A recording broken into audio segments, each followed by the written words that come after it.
Good evening and welcome to the Car Sim and Race Driver Show. And wherever you might be across the globe, it might be the morning, it could be the afternoon, but it's evening here in the UK time with a very special guest indeed. It is Jeremie Arrobas. Good evening, Jeremie. Good evening, you, and it's a real pleasure to be able to participate to your show this evening. And hello to everyone. Hello to Mark.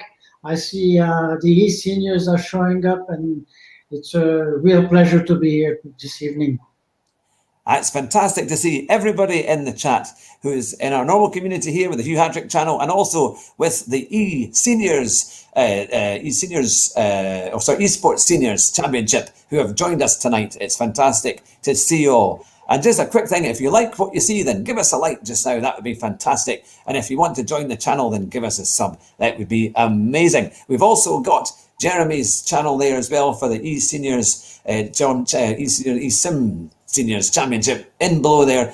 Make sure make sure you subscribe to that too. There was a fantastic race earlier on this evening.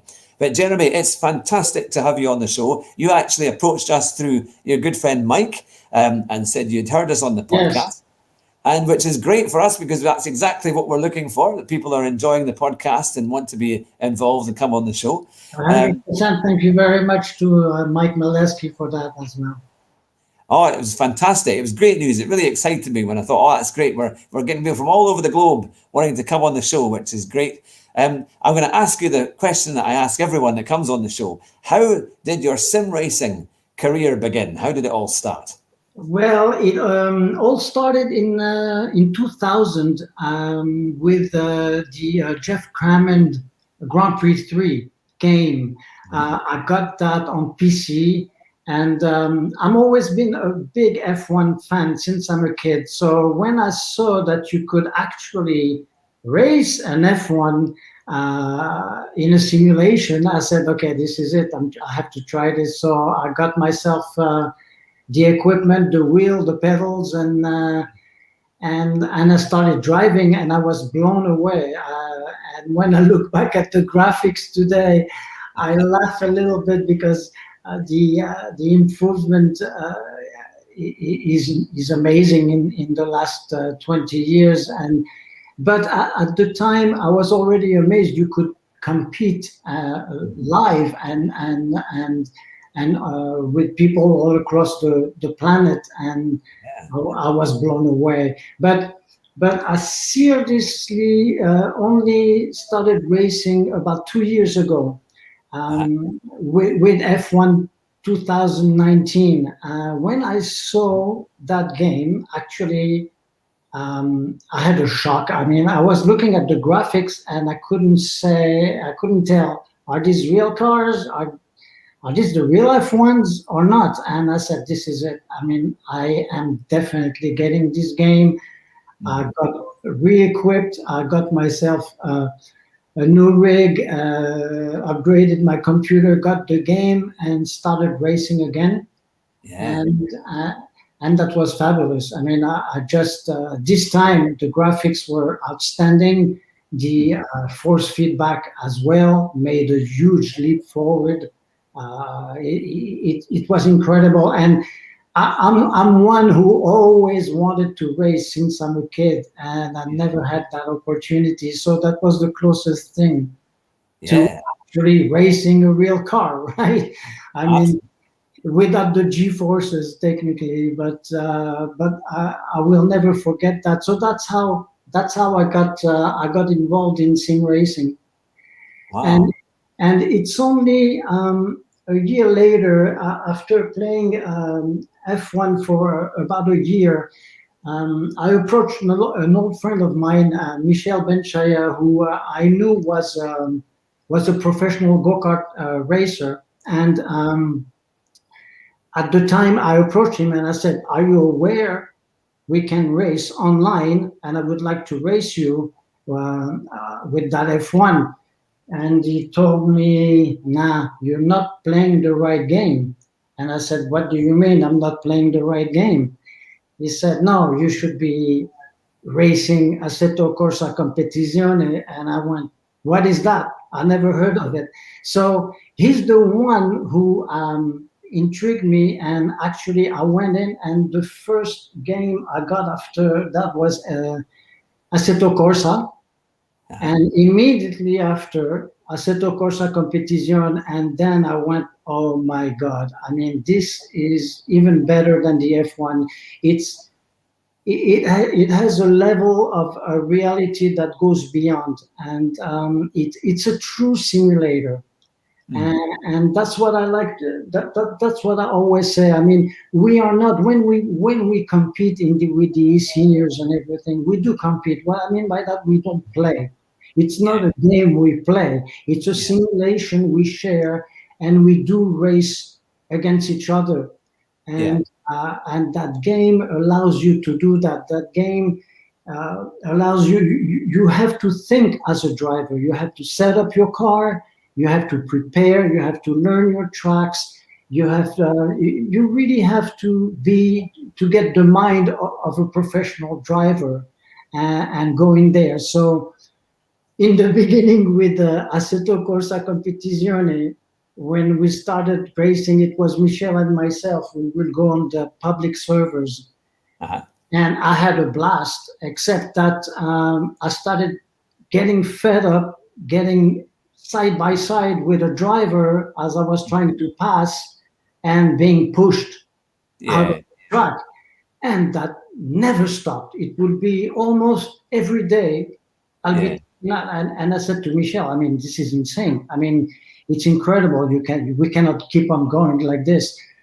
And earlier this year, he mentioned a league here in Quebec that we could join to compete. So I said, maybe that's going to be better, because it's a league. It must be controlled. So we joined in January, and I really didn't like the way it was organized. I didn't like the atmosphere. And I said to Michel, you know what? I think I have an idea here. I think what we have to do is create something for people our age. I'm 66, Michel is 69, and so I had the idea. I said, you know what? Let's start a Facebook page, ESeniors 60 years old, and see what happens. And so I created that page, and a few people showed up, and then we were 10, 15, and then a lot more drivers started going, what do you mean 60? I'm 59. And somebody else said, I'm 58, I'm 57. And I said, okay. So I said to Michel, you know what we're going to do is we're going to bring it to 50 years old. That will be the minimum age you can join. And that's how the ESenior 50-year-old GT3 World Championship started. And I tell you, it was absolutely astounding. What happened is, like, people started pouring in, and there was, it was a nice phenomenon to see that we were not alone. We wanted to race with civilized drivers, people that would care about you being on track and wanting to race in a fair manner, and that's it. So everything started in February of this year, so about 8 months ago. So we are still pretty young as a community, but what a fantastic community this is. I mean, right now we are 3 administrators: Mark Pocock, Michel Benchaya, and myself. Mark Pocock is doing so many things within the community. It's absolutely insane. Now he's a broadcaster, he's a commentator, he's a steward, he organizes so many things, takes care of so many things, and it's an amazing community, because everyone in there is so helpful and ready to share everything, and we have a lot of fun. We truly have a lot of fun, and yes, of course there are incidents. That's part of racing, isn't it? But the beauty of the e-seniors is this, is that the more we race, the more we know each other, the bigger the respect between the drivers and the more spectacular the races as we go. And that's what's beautiful. That's what the process is amazing, and to see the community mature into that kind of level of racing is wonderful. It's truly wonderful. And once again, it's because I believe when you deal with people 50 years old and older, because one of the oldest driver we have right now is 76, I believe, and it's Terry Trowbridge, and he's very fast, and he's a fierce competitor as well. So but we have amazing drivers among us, and we like, for example, with Mark and myself, Mark Pocock and myself race very closely all the time, and it's insane. But the pleasure is intense because you know you can race very close, you know, without fearing being hit, you know, and that's the difference being within this community than going on a public server, where on a public server you don't know who you're racing. Yeah, it can be pretty daunting. You don't know the state of mind they're in. You don't know what they took before that race. You know, you don't know what to expect. With the seniors, we do have an amazing structure in place. We talk to each other literally every day. We have pre-race meetings, 6 days out of the week. We have 7 races a week. So, and it's always about 80 to 90 drivers racing during the week. Wow. So it's a new it's some kind of very intense friendship going on, because it created a lot of ties between people that never knew each other. Yeah. And that's worldwide, because we have Australians, we have British, we have French, we have Italians, Swedish, Denmark, German, Holland, South Americans, it's Americans, Canadians. It's insane. It's wonderful. Yeah. It sounds amazing, and it sounds like it's really kind of rejuvenated you as well. That you can tell from your energy talking about it that you're obviously very passionate about the community and about the racing and how much fun it is and how much enjoyment you get from it. And that really shows that, you know, I think there's a lot of people in our age group that are just so keen on Formula One and racing, and this is now their chance to compete and to have a go. But do you think is it just a kind of love of the sport, or what do you think it is that drives people now to start kind of playing these sim racing games and joining a community like yours? What? I'm sorry? What do you think it is that makes people want to be part of a community like yours? You know, because obviously they're... Well, it's very simple. I think there's an aura around the e-seniors as we speak. And I think people talk to their friends, and they know what's taking place. They hear, they can follow our broadcasts. They can see the energy. They hear her laugh. They hear us laugh and share, and it's spreading. It's spreading because we are getting new members all the time, and unfortunately, I have to also turn down younger drivers who want to join us, but they're not 50. and today, actually, someone said, I joined you in February, and I'm turning 50 next week. All right. Oh. Great racing. So yes, you know, it's the karma. It's the friendship among us, and the respect we succeeded building. I mean, it's an amazing family, and like any family, you have fights sometimes. I mean, because no one likes being pushed out of the track or being rear-ended by someone else. But you know, the amazing thing is drivers apologize to each other. And if they get mad, well, they get mad for 24 hours, and the next day they're pals again with whoever caused the incident, and we're back on the track, and we're racing hard again. And that's what this community is all about. It's an amazing family. It's an amazing family.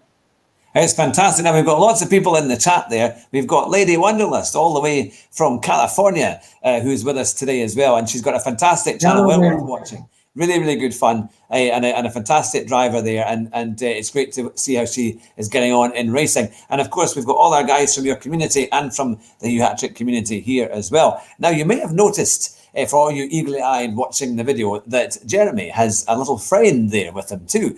It's there's a wee dog there, and they all want to know what is the name of the dog.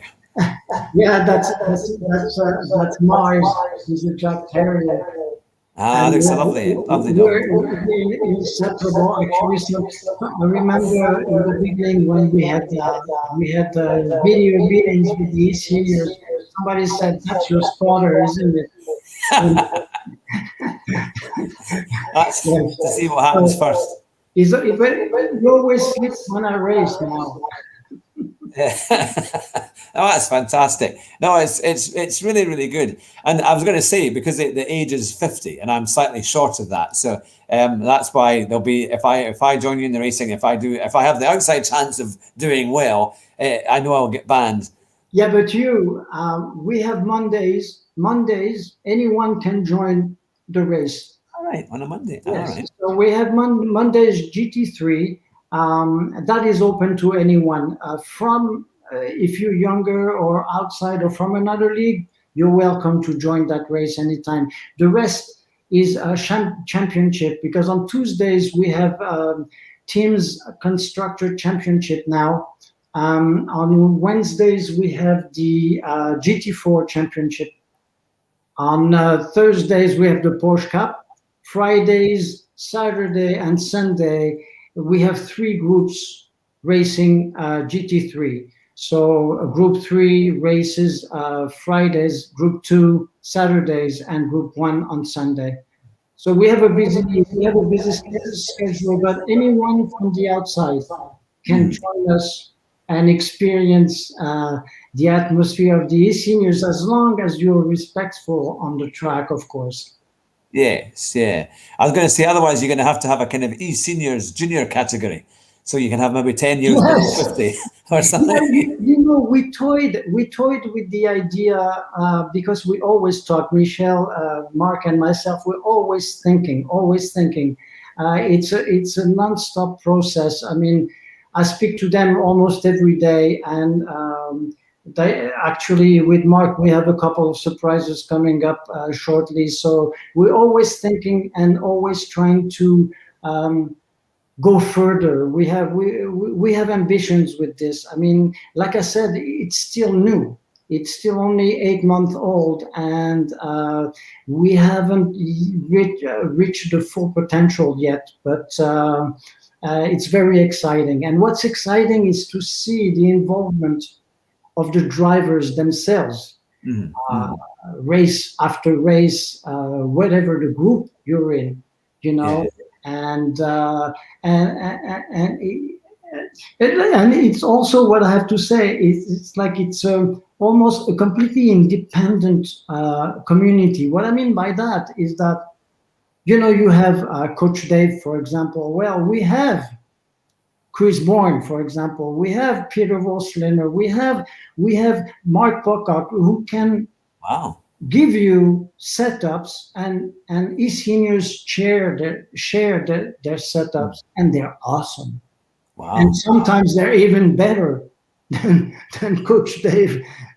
So there you go. So it's a self-sustaining community, and drivers share with each other. Driver coach each other. You know. and it's wonderful. I mean, it's not.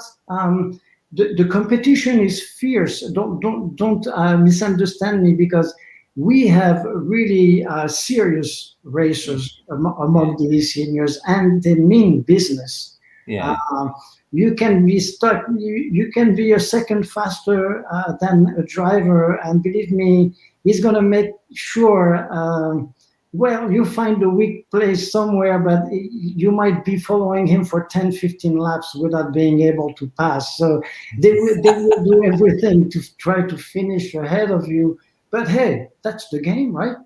Yeah. If you can protect your lines properly, and then it's up to the guy behind to try to find a crack to get in and pass you, but it's all done in a fair manner, because we do have rules, and most people observe those rules, of course. And we used to have a lot of incidents, for example, like any other leagues actually, in the first lap. First lap is a crucial lap. Everyone knows that, but the sad thing about first lap is that sometimes you have a driver who spent hours preparing for that race and not even making turn one. Yeah. And then ending up in the pits and holding his head, going, "Why did I do this? Why is that the way?" So we had to cut that. We found a way to cut that out by creating a 10-place penalty to anyone who would create a major incident during first lap. Believe me, since we've done that, the first lap is always a pure marvel. I mean, we can start, the race starts, and yes, there will be incidents later on, but at least we solve that problem for now, but it's a simulation, and at the same time you have issues with sometimes internet connection, and so there's a fine line there, where, but no, I believe we are, as we grow, races are becoming more and more intense, and people more and more eager to race. I see people posting race day. When it's the day of the race, they're really looking forward to it, and so am I. And I'm one, and I know I'm not the only one who loves to prepare. I prepare myself a long time before a race, and I know I'm not the only one. And some drivers come and say, "This is my lap time. What's your lap time?" and so forth, And but we also have our aliens, right? We have guys in the seniors. They are really fast. so these guys are in Group 1, and but every league has those aliens. And it's great that we do as well. But also what's great with our community is that I remember in the beginning we had, and I tell you one thing, when we started racing, the first couple of races, I was shaking in my seat. I was so nervous. I was so nervous. And since then, we had a lot of drivers experiencing that kind of stage fright. They were afraid. It was their first time racing, and you should see how they progressed. You should see how some guys went from Group 3 to Group 2, or from Group 2 to Group 1. Drivers are getting better all the time, because in order to improve, you have to make sure you create the right environment for that to happen. And I believe we achieved that. We achieved an environment where someone can learn, develop the game, because we do have drivers that come, they join us, and they say, "I'm very new at this. I just started last week." Or I don't have the adequate, I have very obsolete equipment, and so forth. But we allow them to overcome their fear and transform that fear into enthusiasm, and it's amazing. It's great. Oh, it's fantastic. Now, one of my admins has asked a question, I think, in French. So I can't guarantee it's been written properly because he didn't put prior. Quelle musique in He French? says, quelle musique Jeremie aime courir? Oui, which means what kind of music do I listen when I race?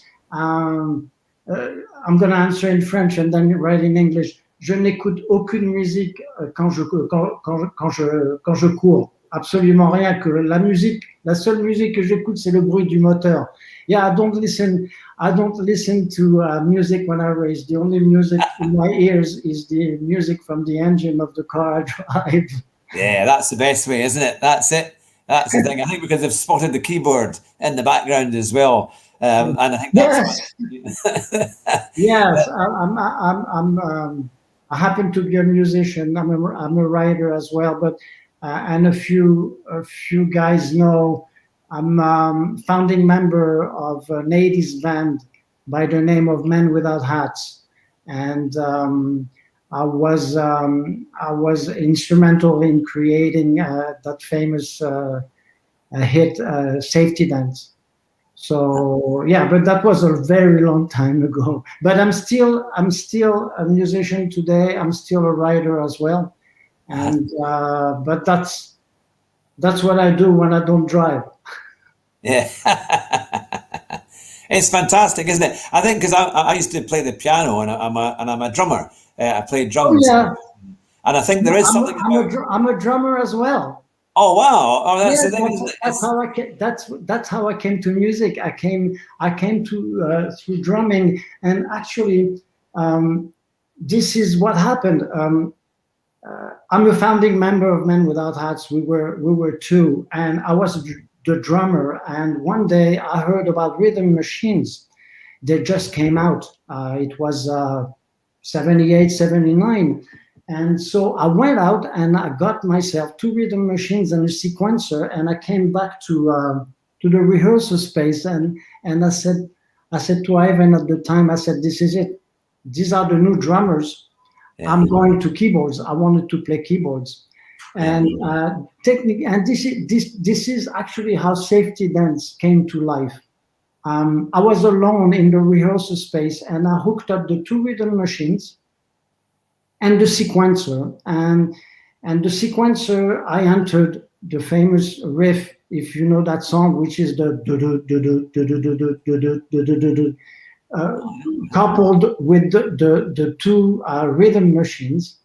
And when Ivan walked in the rehearsal space, I told him, "I have something for you to listen." So I pushed the button, and there the song started the way it starts today on the record. And Ivan turned his synthesizer on and played his piano riff, and 4 minutes later the song was written and it was done. It was as simple as that. That's amazing though, isn't it? No, that's the thing. And of course the 80s was such an incredible era of music. All these definitely because of electronics, and it's funny because we can put the metaphor can be used with Assetto Corsa Competizione.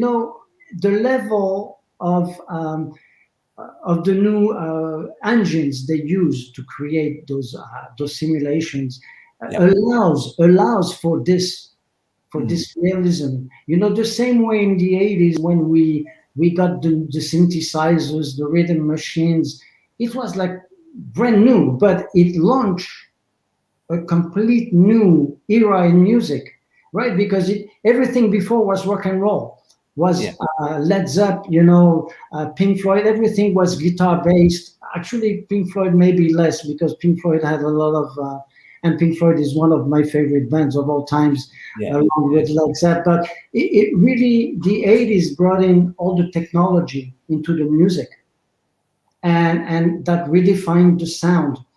Everything that was so rock and roll before became very electronic based. And the same thing with what's happening today in the world of gaming, and with the internet. Look at what's happening in the sim world. You have worldwide competitions, F1, GT3. It even involves professional drivers. Yeah, yeah. Remember a year ago, we had F1 drivers actually participating in esports. Yeah, that's right. Yeah, yeah. Yeah, so that shows you the level of seriousness. It's a world in itself, but I think it draws serious people into it, and I think that's what I like with the seniors is like we do have guys that have an amazing equipment. They have the latest direct drives, pedals, you name it. I mean, and I tell you, they are really immersed in that world, and when they come to race, you can see that they come to race seriously. Yeah. And that's what I like, and I think it brings slowly the level higher and higher as we go, because I know a lot of drivers that have graded their gear since February, and we'll keep on doing it because the same thing as we were mentioning in the 80s, if you wanted to participate to the new wave, you had to be equipped. Yeah, If you didn't have the toys, you couldn't play. Yeah, that's it, isn't it? So the same thing today. If you want to play, you have to acquire the toys. And the nice thing about the seniors is that it's professional men, and they have the means to acquire that equipment and share and have fun, and that's awesome. No, it's amazing, isn't it? Because I always think, I started off. The rig I've got just now is just the most kind of entry level rig, which is the G29 steering wheel and pedals, and then the Play Seat Challenge. But to be fair, it's a really good rig, and the transformation from driving on a pad to then driving on that, it was huge. And then now you see all the new stuff, and I thought, I could quite like a track racer, because they're quite big and they've got all this stuff, or a GT Omega. You look at all these different incredible rigs now, and you just think, which one would you have? Because they all look so good. They've all got little advantages, and you think, but direct drive, I think, and then load cell pedals, I think, would be the next thing for me. I would quite like to get better, because I think they say the G29 pedals are not very good, but the load cell pedals can be up to about half a second a lap. But see, there you go. You see, even yourself, you're talking about upgrading, and the reason why you want to do that is because you want to get even closer to the reality of the situation itself, right? Because if you have better pedals or direct drive wheel, or the triple screens, I mean, you start being more immersed into the game itself. Although you can be as well with lesser equipment. I mean, I believe it's the driver more than the equipment. Yeah. But still, I think it does help to give you a bit more of a feel, and I think if it can help you go a bit faster as well, then that's even better, isn't it? Because that does give you a bit. It makes you enjoy it a bit more when you see that you're getting more competitive too, and I think that's one of the key things. Well, we're getting lots of great chat comments there, all about your music and how they think, my goodness, you're the coolest guy they've seen on the interviews. Now that they know that what song you've created and what group you were part of there and what you're still part of, which is fantastic. Now, Jerry has asked, when did you first start watching Formula One? Oh my God, I started, actually, you know what? I started listening to F1 when I was 10, 11 years old. I remember at the time I didn't have access to a TV. So I'm 66, right? We're talking about this, now 65, 67. And I was listening to F1 races on the radio. Yeah. And when but my my room was full of posters of F1, and it was posters of drivers like Jackie Stewart, Ronnie Peterson, Jim Clark. At the time, I was gone with F1, and I even I remember telling my mom I wanted to become a race car driver. And she said to me, over my dead body, you'll never do that. It's too dangerous. And and it's true that at the time, being an F1 driver was very risky, right? Oh, I yeah. mean, we lost amazing drivers because of accidents. I mean, today you can have incredible accidents and survive, but in those days, no, it wasn't the same. But yes, I started listening, and then I started watching on TV. Yeah, I would say when I was 13, 14 years old, and I will still wake up here in the middle of the night to watch a live F1 race. Yeah. Yeah, I'm a big fan, and I think you guys have a term for that. A friend of mine shared with me. It's Jonathan Wood. He taught me that term, anorak. Oh, yeah, the anorak, yeah. Yes. So that's what I am. Yeah, that's the thing, isn't it? I'm sure that was a Top Gear quote as well, wasn't it? I'm sure Jeremy Clarkson used that a bit, as in a bit of an anorak about certain types of interests. But well, you would have seen incredible stuff in those days. I mean, the old town I used to live in before I moved recently was Duns. It was the town of Duns in Scotland, which is where the Jim Clark Motorsport Museum is. Yes, I know. Lived a few miles away from there. And they've just done it up, and it's a fantastic museum. It's all brand new. They've got a simulator in there, a VR one as well, Nice. and it's a kind of cutout of his Lotus Cooper car, which is quite good. Well, you guys in England, it's like you're it as far as F1 is concerned in my book. I mean, yes, we have Ferrari in Italy, but in the UK, the history of motor racing is very big, right? So, and it's always been, and I always followed F1, knowing all the McLarens and all the British constructors. I mean, they dominated Formula One along with Ferrari, but today it's still the same. One of I would say the best driver there is today in the world, in my book, is Lewis Hamilton, and I think he's incredible. He's just amazing. And the new British drivers, Russell and Lando, are phenomenal. I mean, the new crop of British drivers is insane. I don't think the British have been as strong as they are today. Yeah. It's exceptional, isn't it? I mean, I think of course you've got there's lots of comments there saying about Montreal as well. I mean, the Canadian Grand Prix is always a cracker of a race. Yeah, I've been there many times. I've been there so many times, actually. Let me show you something. Here, Mike. These are my passes. Oh, your tickets, yeah, your passes, yeah. Yeah, I was invited. I was lucky. I was a neighbor for years to a gentleman here who had affiliation with Renault and will let me in.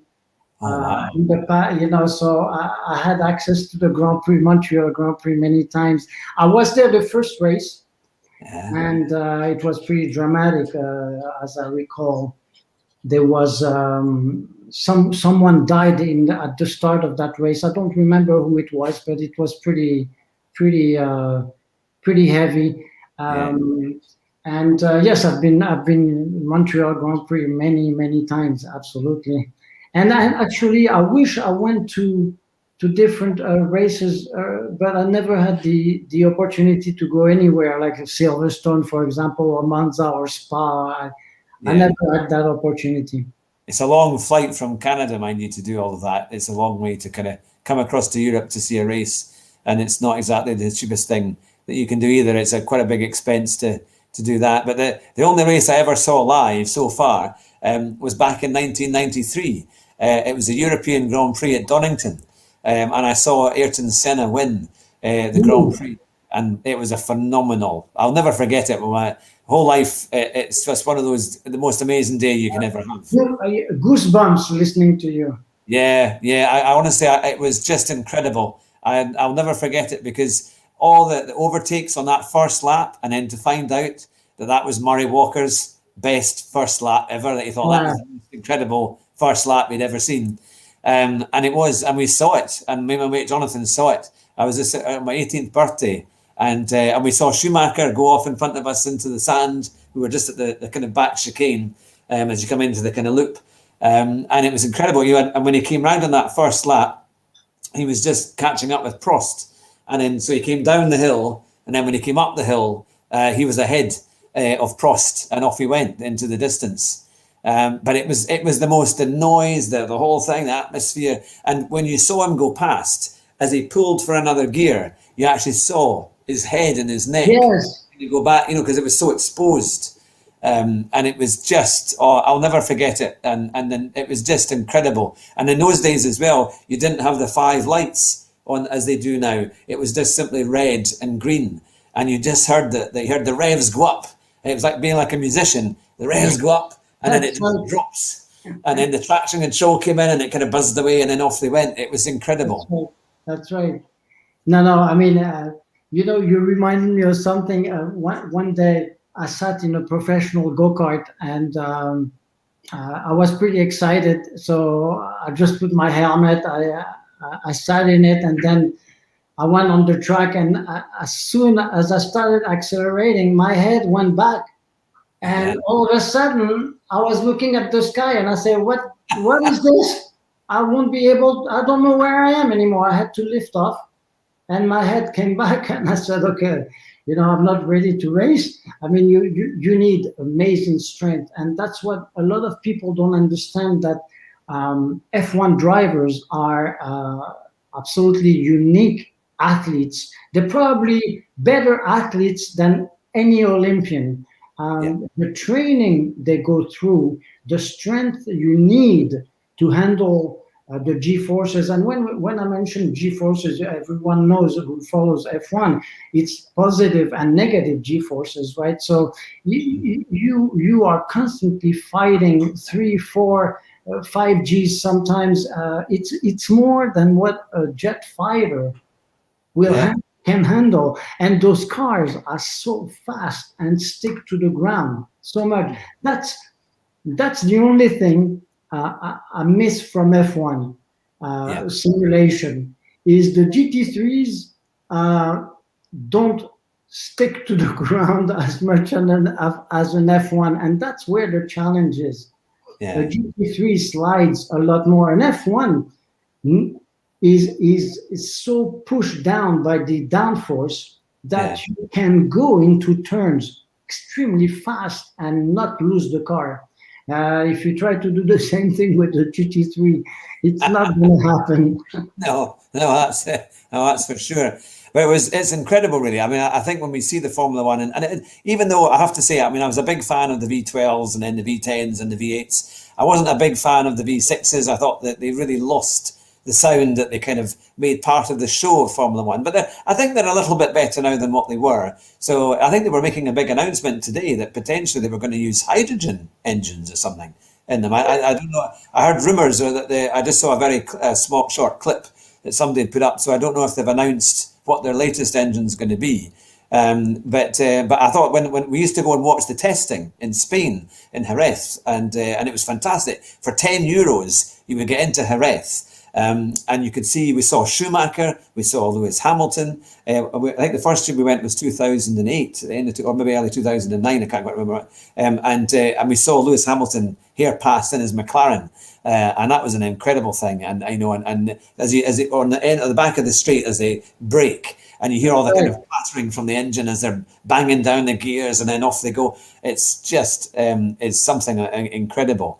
Yeah, talking about F1. I love to make one analogy is this. It's like all those F1 drivers know each other since they're kids. They've been racing along each other since they're 7, 8 years old. Yeah.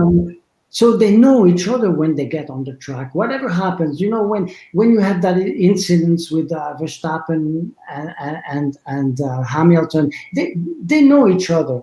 They know each other very well, and that's also what's happening with the seniors is we're starting to know each other very well after 8 months. So when you get side by side with another driver, you know who you're getting side by side with, and that creates a different atmosphere on the track. The same way those guys, they are friends. I mean, I know F1 drivers are very protective and very selfish. They don't share anything, right? Especially teammates. GT3 is different though. GT3 drivers share the information. Because usually they team up, but teammates in an F1, nah, they're not going to share anything with you. I mean, I've heard about Jackie Stewart teaching François Sauveur. He was a French driver who happened to kill himself, unfortunately, too soon. But he was actually trying to coach him, but very few F1 drivers will actually do that. They keep their cards very close to their chest, and they're not going to share any secrets. But with the seniors, see, for example, Mark Pocock, we are about the same speed, the same strength. He's going to share his setup with me, knowing that I might match his time, but it doesn't matter. Peter Rosliner will do the same thing. Peter Rosliner is one of the fastest with Chris Bourne, Carlo van Brabant. They are very fast drivers. Derek Bird, Neil Bywater. They will share their setup with you. They are not hiding. They are not protecting anything. See what I mean? They want to help you, challenge them. And I think it's fabulous, because you feel like you're given the chances to fight at any level you want.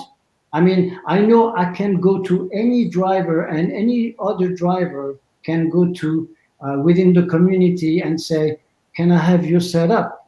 And it will be shared within a few minutes. And there you go. You don't have to get the CDA. You don't have to get anything. It's there for you. Yeah. Oh, that's fantastic. Because I was racing last night on Thea's Three's a Crowd stream, and I was at Kylelami, and I never really raced there before, so I did a little bit of practice. I was using the McLaren, I think it's the 720, the most recent one that you can get, I think, on ACC. But I was struggling to get into the low 44s. That was kind of like my best run. And then the top guys were doing 41.8s and things like that. But I thought, well, there must be a way to find out those 2 seconds to get that, because I knew it was there, and I knew I wasn't getting it right, but it was trying to get that right. So yeah, get better setups would definitely help, and a bit. Setups are crucial. I mean, it took me a long time to understand that. Because I consider myself still new within Assetto Corsa Competizione. I'm still learning a lot of things. There are things within setups I wouldn't dare touching, like the dampers and things like that, because I don't fully understand the repercussions of what I'll be doing. And it's a little bit of an algorithm where if you touch something, it's a domino effect. You change something, and all of a sudden, well, the car doesn't handle the right way. So you have to be careful. Yeah, I see here Mike wrote, Jeremie, I'll never let you buy. Yeah. See, that's the kind of humor we deal with within the group. So it's really good, though. I mean, it does sound like a fantastic kind of racing series, and I have to say, I'll have to try and do it. It's just, tell us what time it's on, so people who are watching can come and join you as well. All the races are at 10. No, they are at let me think 1 second here. They are 2 p.m. here, so they are 7 p.m. UK time. Okay. And which means 2 p.m. Eastern time, Canada.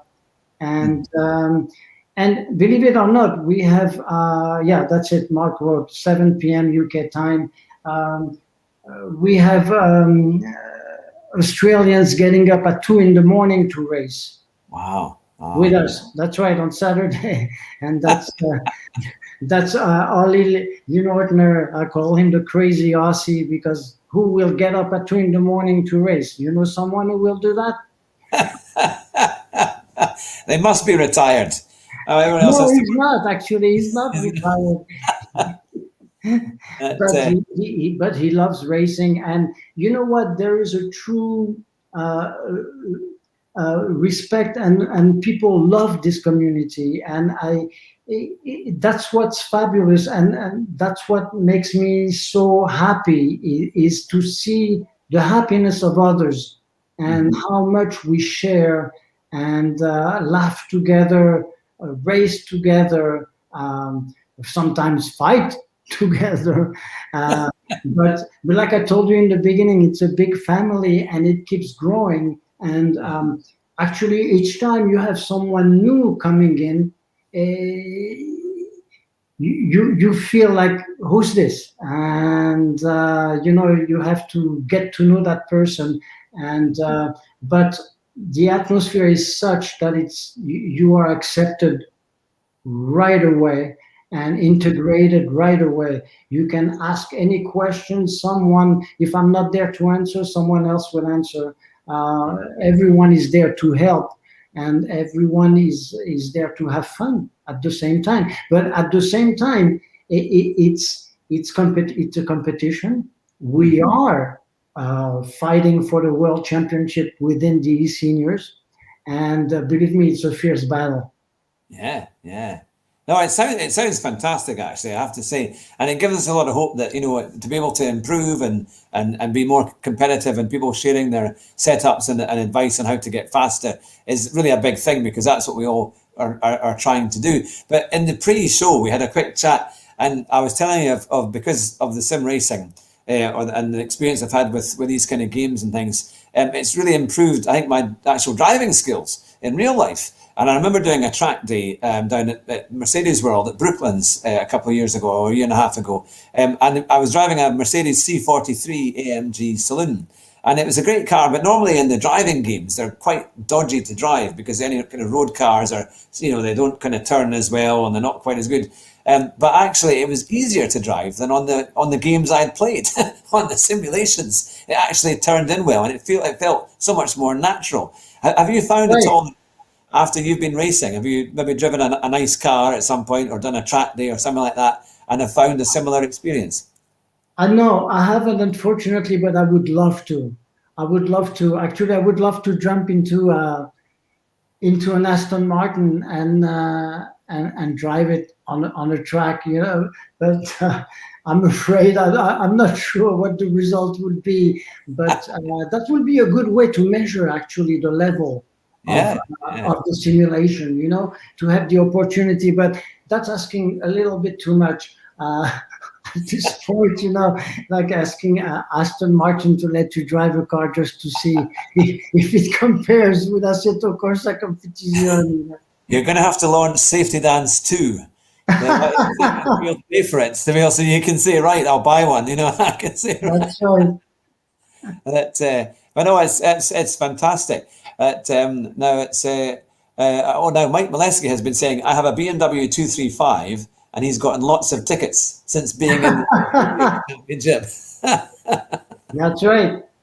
Yeah, it's funny because on our website we do have an interview section, and one of the questions that everyone was asked was, how many tickets did you get since you drive? But amazingly, not many. Most guys are pretty safe drivers, and so there you go. It doesn't mean because you drive a GT3 very fast on the track that you're gonna drive your car crazy on the highway unless you're on the autobahn, you know. But even then, you know, I mean, you're taking a useless risk, and I don't know. I mean, personally, I got too many tickets, and yes, I love speeding, but no, now I calm down quite a lot. But yes, I had a few police cars with the lights behind me. I always remember my father, he loved his cars. And although he had some pretty awful cars for many years, he finally got a good one after a while. And it was an Alfa Romeo. And it was a 155 2-litre twin spark. And it was a phenomenal car. It was such a good car.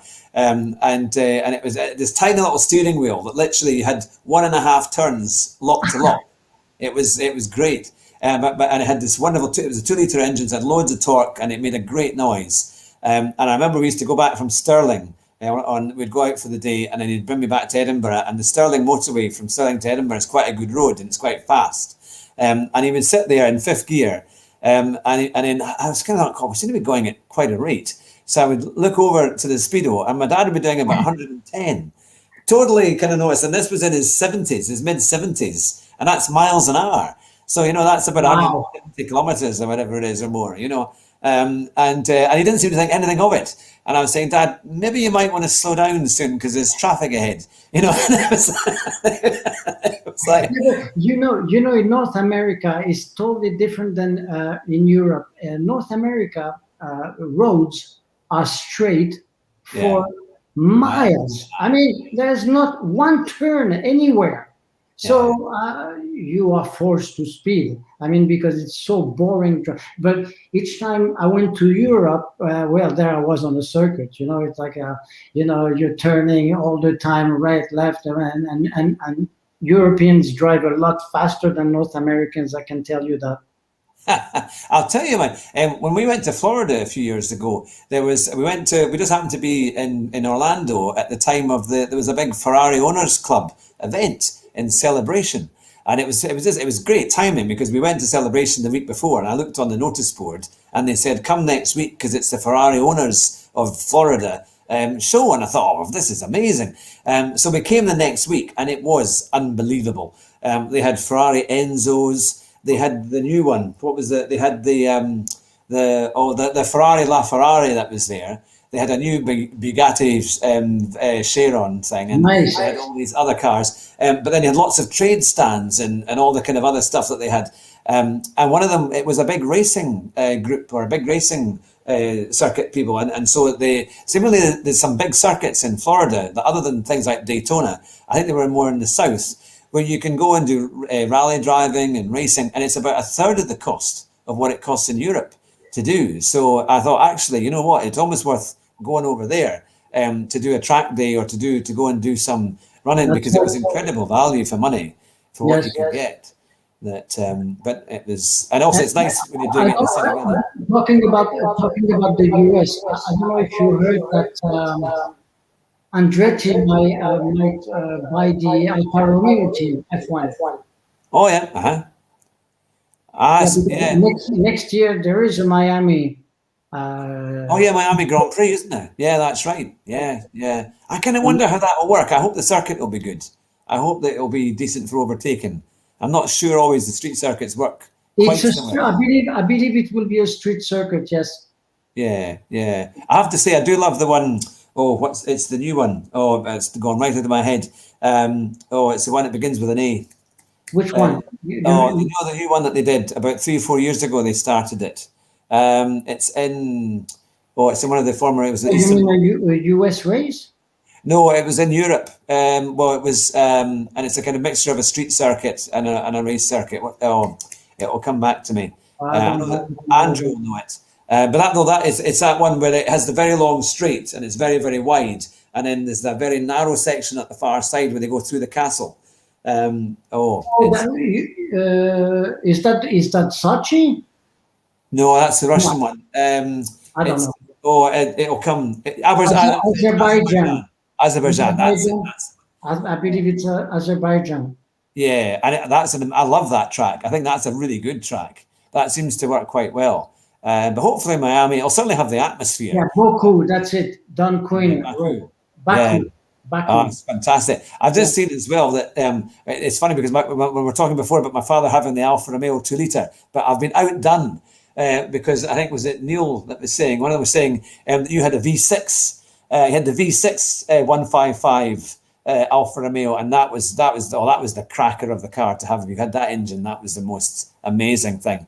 But yeah, no, it's quite a thing. But you can just see from the passion already, isn't it, that the cars, F1 game, the sim racing, it just brings it all out, and isn't it? It's so much fun to be able to do.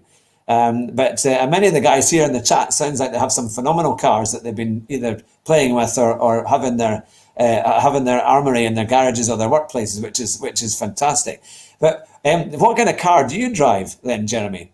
The Aston Martin GT3 is my favorite car. That's the one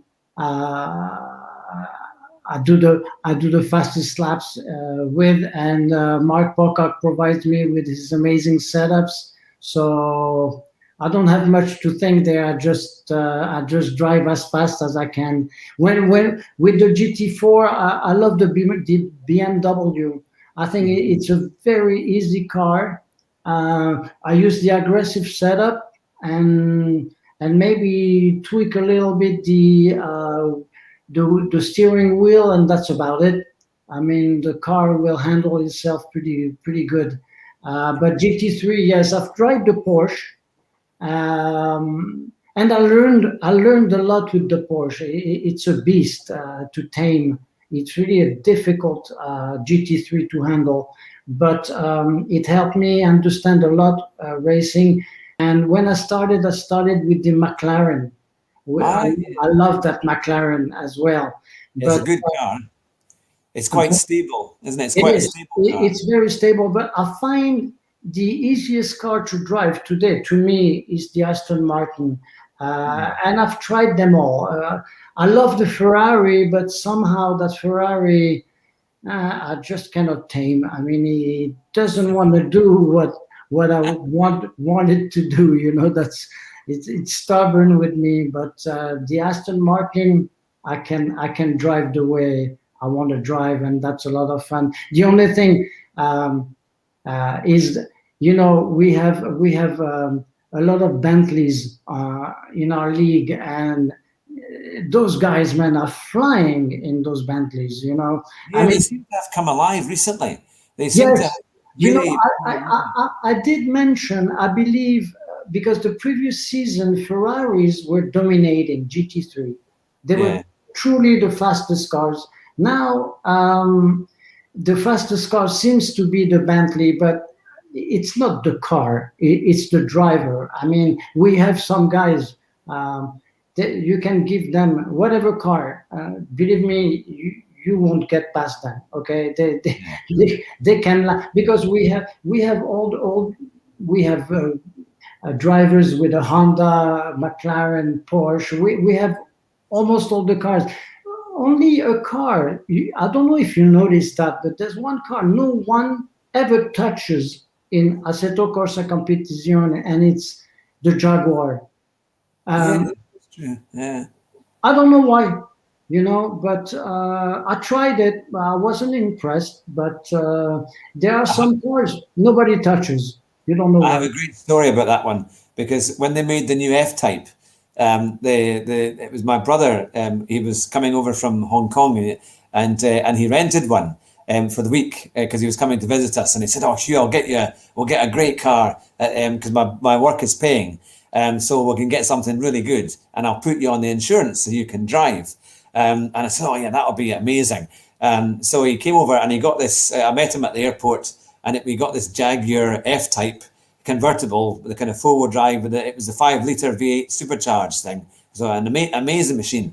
And he got me on the insurance. So he drove it down from Edinburgh down to the Scottish borders. And then the thing is, we'd had an argument with our local milkman the day before, saying that his milk was too expensive, and that we couldn't afford to get it delivered. We were just going to buy it from the shop. And he wasn't very happy. And then the next day, because when my brother said, you can have the car and take your wife out with it. So I took my wife and the two of us went for a wee run. And who did we meet in Duns?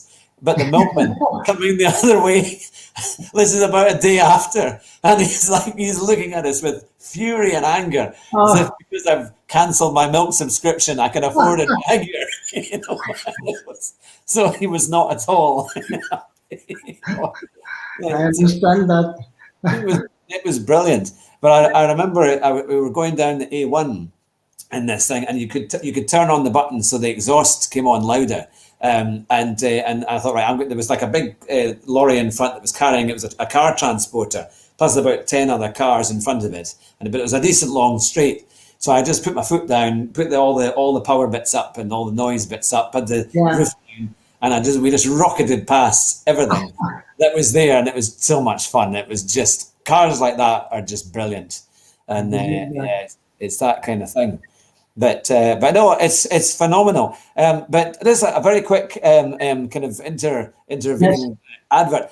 Next week we have got Rory Alexander. That's right, here he is coming on the channel. So make sure that you're ready for that one. And if you've got more questions for Jeremie, please put them in the comments just now, as we've been going for over an hour. So it must be, we'll be getting on in time for Jeremie. So he's been very kind putting all this time aside for us tonight. It's a pleasure being here. But one of the questions that I have seen earlier was that what is your actual real-time daily driver? What do you drive in real life? Oh, what do I drive? I drive a 4x4. I have a Range Rover. Ah, that's a good car. Range Rover's a great. That's an awesome car. I have the Range Rover Evoque. So I'm not racing with that. I can guarantee you that. I drove a really nice one of those recently. I think it was the 2-litre turbo petrol, and I think it had about 250 horsepower. And it was a really nice car. It made a lovely sound as well, and it handles really well. It's a nice car. That you know when I grew up, my father had one of the first Rovers, and what he was driving. And I remember driving on his lap, and he will let me hold the wheel.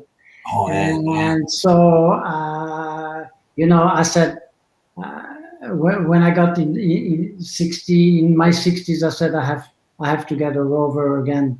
So when I saw the Evoque, I said that's a beautiful 4x4, and I love British engineering, and it's an awesome car to drive. And here in Canada, never mind, you need a 4x4, right? Because winters, pretty snowy roads, so I have no fear with that. They're so good, aren't they? They're just so they adjust to everything. It's amazing how good they are. Absolutely. And how forgiving they are as well. You can drive it quite fast, and I tell you, there's a hell of an adjustment when I come off the GT3 simulation and I get in my 4x4. I get a wake up call there. I go, okay, it doesn't handle the same way at all. No, it certainly won't. It certainly won't. But yesterday, just for fun, yesterday I happened to have an Aston Martin, a white Aston Martin, right behind me, and I went, I'm not letting you by. With your foot to the floor, holding them up, covering your lines in the corners. That's right. I know it's quite a thing. It sounds like Mark Pocock there, who's in the chat, has a very interesting group of friends there. He's talking about he's been in friends who are rally drivers, and he took his works company car on a rally stage and split it in half, which would have been an expensive lunch break, that one. But we'll have to maybe have a look at seeing if we can get Mark on the show, because he knows lots about Duns and about the Jim Clark Museum and things like that, which would be fantastic. But no, it's so good. I mean, it's just been an absolute pleasure. Same here, you. And we'll have to have you back on, because we kind of feel we could easily talk for hours and hours. And please come race with us on a Monday, please. I will do my best. I'm going to make sure I can. I just want to quickly answer Jerry, who asks, "What's my favorite track to drive on ACC?" You know, I'm going to say Monza. I'm going to say Spa as well, and Brands Hatch. I guess these are my three favorite tracks. Yeah, I do love Brands Hatch. I think it's a great track. It is. Monza, I It need to is an work on. amazing track. It is an amazing track. And next week, I give the seniors a little scoop here. Next week we're doing Misano, and it will be night and rain. Oh, So get ready. you have to be on your best behaviour for that one. Yeah. Accidents. So join us on Monday, you. I'll have to see what I can do. It's normally that's kind of bedtime story time for my kids. So Yeah. I'm kind of, and I'm on, that's one of my main duties on a Monday night. So, but I will try and see what I can do, see if I can swap it around, because I would genuinely love to have a go and see what it's like. I don't know how fast I'll be. It sounds like all you guys are going to lap me by lap 5 at the rates that you guys are going. But no, it'll be fun. It'll be a really good laugh. Yes. Yes. But no, that's the thing. Well, it's been an absolute pleasure to have you on the show, and I appreciate everybody who's been watching from the ESeniors Championship and Facebook page. You've got your description in below, so you can subscribe to Jeremie's channel down there. It would be fantastic to have you on there. And if you like what you're seeing, it would be great to have you subscribe to our channel here as well, as we're growing fast, which is really, really good. And as I say, Jeremie, you are welcome back anytime. Thank you very much, Hugh. It's a pleasure and an honor to have been part of this show. Oh, you're very, very welcome. And if you've been listening to this on the podcast and you would like to come on the show, the best way to do it is to email us from the website, which is info@hughhatrick.com, or you can do it on Twitter as well. I'm on Twitter and Instagram. But it's fantastic to see everybody. Thanks again to our community who've been watching us here, whether you're a new subscriber or you've been with us from the start. It's brilliant to be able to speak to you and share a fantastic evening tonight with Jeremie, who's been an amazing guest and also a fantastic musician. And many people have just realised how famous you are. So we've had another scoop on our show today, having such a great guest here with you. My pleasure. As you are. Thank you everyone for being there this evening. Thank you very much. You're very welcome. You stay on the line just now, Jeremie, but I'll close the show. In fact, do you know our famous quote that we always end the show with? No, I'm sorry. Oh, you see, this shows that you haven't listened to the end of the podcast. I'm only kidding. That it is, of course, drive fast and try not to crash. I love that one. Take care, everyone. We'll speak to you very soon. Bye just now. Bye, everyone.